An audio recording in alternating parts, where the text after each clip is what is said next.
Some extra information is here. I didn't place on that. Usually I'm sending both of them to the students. Now let's pass it. Here we have classification systems and so on. Now it's a brief presentation. So overview, already we know that they are sharing a lot of similarities. Exact etiology is unknown, though thought to be related to dysregulated mucosal immune response to commensal normal gut microflora in genetically susceptible individuals. So people who have genetic predisposition, their normal microflora can cause this condition, but it's not inflammatory, it's not infectious disease. Pathophysiology, again, exact mechanism is not well understood, but we have a few factors and combination. Damage to epithelial mucin proteins and tight junctions. Breakdown of homeostatic balance between host mucosal immunity and enteric microflora. The genetic polymorphism in toll-like receptors which are responsible for inflammation. These toll-like receptors are signaling inflammation. So we have genetic polymorphism in toll-like receptors. So genetically various variants, various types. And disruptive homeostatic balance between regulatory and effectory T cells which are normally in balance. For each of these, there are publications, studies. Ulcerative colitis, higher incidence than Crohn's disease, more commonly seen in North America and Europe. Bimodal incidence pattern. Why? Is it relatively younger age? One is after 50. Genetic factors, look, family history very important. Ashkenazi Jews 3 to 5 times higher risk. I told you about this. Environmental factors, look, smoking associated with paradoxically lower risks and milder disease. If they have milder. History of prior GI infections, look, Shigella, Salmonella, Campylobacter during adulthood double the risk of developing ulcerative colitis. Again, observational study. Thought to be secondary to the changes in gut microflora, triggering chronic inflammatory processes. In comparison with other diseases, like for example peptic ulcer disease, weak associations between non-steroids used. Non-steroids are leading to peptic ulcer disease, but here they are not contributing to ulcerative colitis. Weak associations. OCPs, oral contraceptive pills. Oral contraceptive pills are predisposing to liver problems because metabolism, they contain estrogen, progesterone, and their combination, which is not beneficial for the liver. The liver should metabolize, and we may have chronic liver disease. So there is direct relationship here.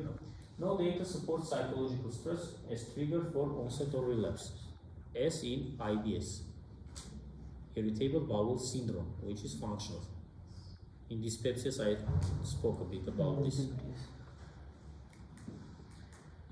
Clinical presentation, look, rectal bleeding, diarrhea, urgency, tenesmus, abdominal pain. More rarely, we can see fistulas, though possible. I told you we may have deep lesions than in CD. In severe advanced patients may present with fever. We have clinical course, we have alternating periods of remission and relapse because it's a chronic disease. All are, both of them are chronic disease. We have Boreal classification for both of them. For ulcerative colitis, we are using two letters, E and S. S for the severity, E for the extent. Look, S1, remission, no symptoms, S1, mild. 4 or less stools per day, absence of systemic symptoms, normal inflammatory markers. S2, 4 stools per day, minimum signs of systemic symptoms. S3, 6 or more bloody diarrheas per day. Tachycardia, already fever, ESR above 30. Okay. Where is the key for 403? You have brought with you? Or it's on the, no, it's on the door. If it's there.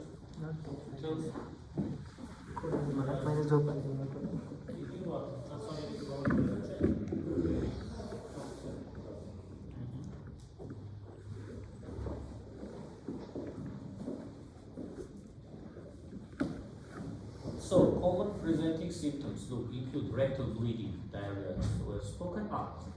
E1, proctitis. E2, left-sided. E3, pancolitis. X3 intestinal manifestations are more commonly seen in ulcerative colitis rather than in Crohn's disease. After, I didn't tell, I spoke only about pyoderma. Stomatitis, after ulcers, inflammation of eye chambers, seronegative spondyloarthritis, ankylosing spondylitis, sacroiliitis, and so on. Autoimmune hemolytic anemias and primary sclerosing cholangitis, which is an autoimmune disease. Ulcerative colitis. Look, how we diagnose? Clinical symptoms, then objective examination, endoscopy, then histological verification.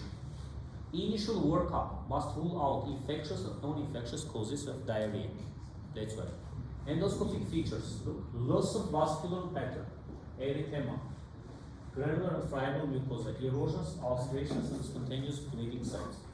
Pathological features, distortion of crypt architecture, crypt abscess, infiltration of lamina propria with plasmatic cells, eosinophils, lymphocytes, lymphoid aggregates, and you see depletion.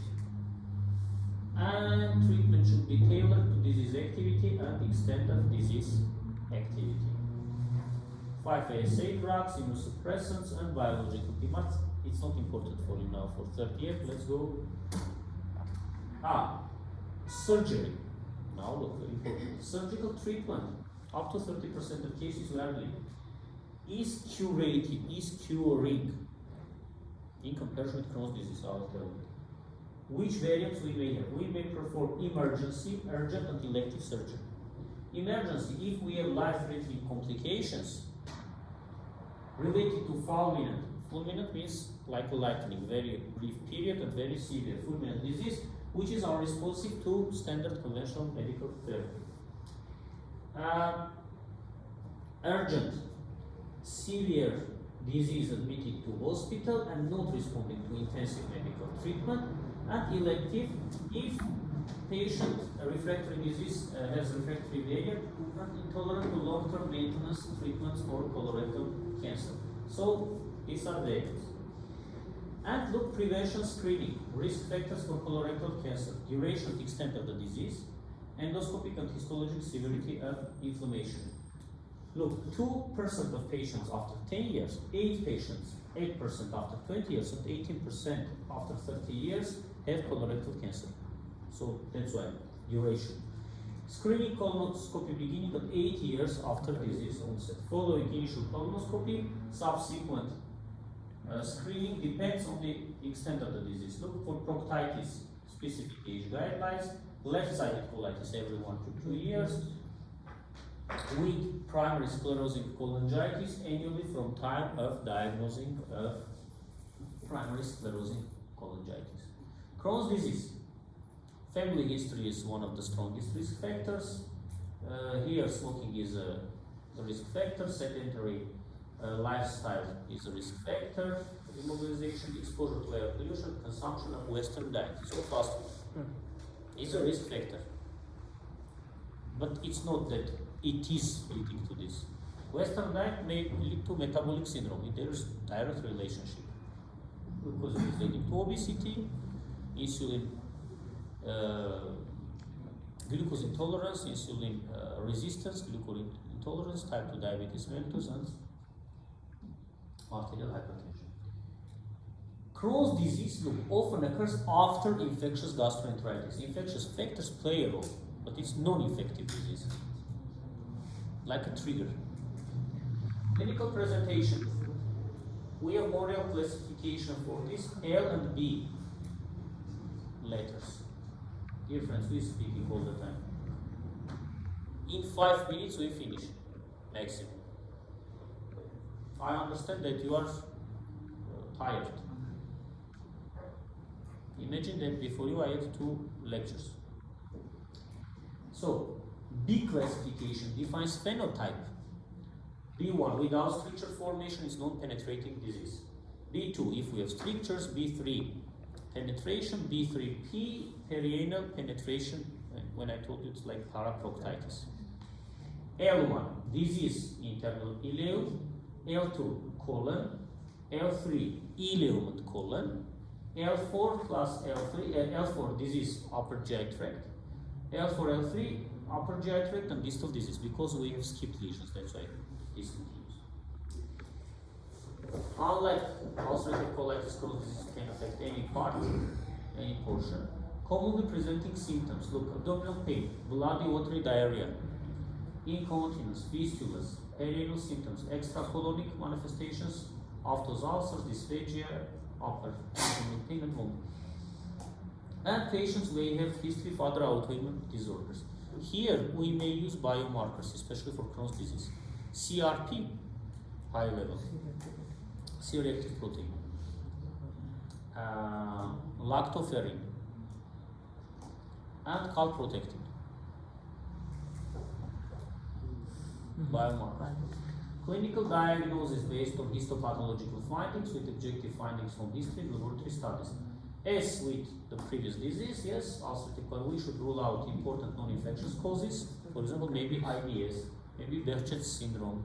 Behçet's syndrome, we have autoantibodies against eyes, oral cavity, and genitalia. It's called ophthalmostomatogenetal syndrome. It's a variant of vasculitis. And infectious causes. Yersinia, enteroviruses, which can mimic Crohn's disease. Endoscopy is gold standard. Radiological tests may assist in diagnosis. Abdominal ultrasound, especially for extracolonic manifestations. CT, MRI, enterography, or enteroclysis, like with the help of enema. Treatment are the same, but look, unlike in ulcerative colitis, surgery is not curative in Crohn's disease. Because you cannot remove the whole GI tract, for example, if it affects more than one side. Colorectal cancer screening also, they have regular screen for active infection. And this is up to 2012 Lancet references for this presentation. About the treatment, I don't want to tell you a lot of things. I think this much is enough. If you have any questions, please.